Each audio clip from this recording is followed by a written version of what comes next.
Hey kids, Father Carl here. Let's gather around and have our special time this morning.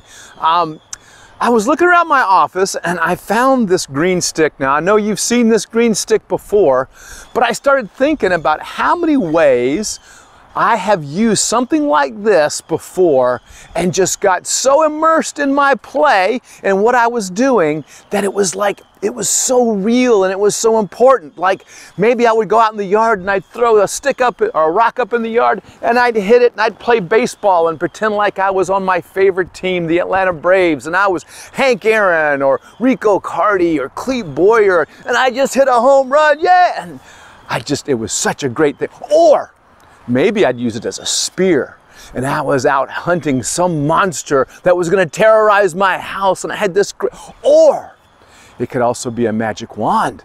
I could cast spells and I'll do all sorts of magic and just be lost in that and just surrender to that and have so much fun. Or it could maybe be a secret treasure detector, like I saw on the beach, people waving these things back and forth, and oh my gosh, there's some treasure, let's go find some treasure.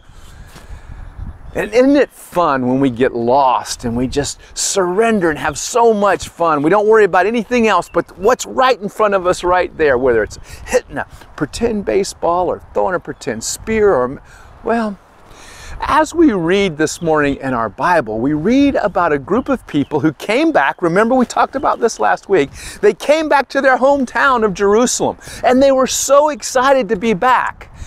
They went to the place where the temple was, and there was only one church. It was called the temple in Old Testament times. They went back, and they were so excited. Do you know what they did? The first thing they did? They surrendered everything they had. They gave everything they had in joy. And you think that maybe they'd build a wall first so they would be protected. Nope. You think maybe they'd build the building first. Nope. They built first the altar. Why? So they could worship. So they could worship God. And that's exactly what they did. They got so excited just to be back in their church. And whether you're at home or here, I want you to be that excited. I want you to have that much fun. Sort of like hitting that imaginary home run or finding that imaginary treasure. That's excitement that I want you to have for God, who is real and He loves you. And as you worship Him, it should be an exciting thing this morning for us, and that we should get lost in that and give everything that we have into the worship of somebody who loves us so much. He gives us everything we can ever ask or imagine.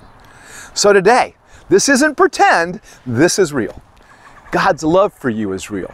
Our worship for God needs to be real. And just for these few moments, we don't need to be concerned about anything else except telling God how much we love Him, because that's what worship is all about. God bless you today.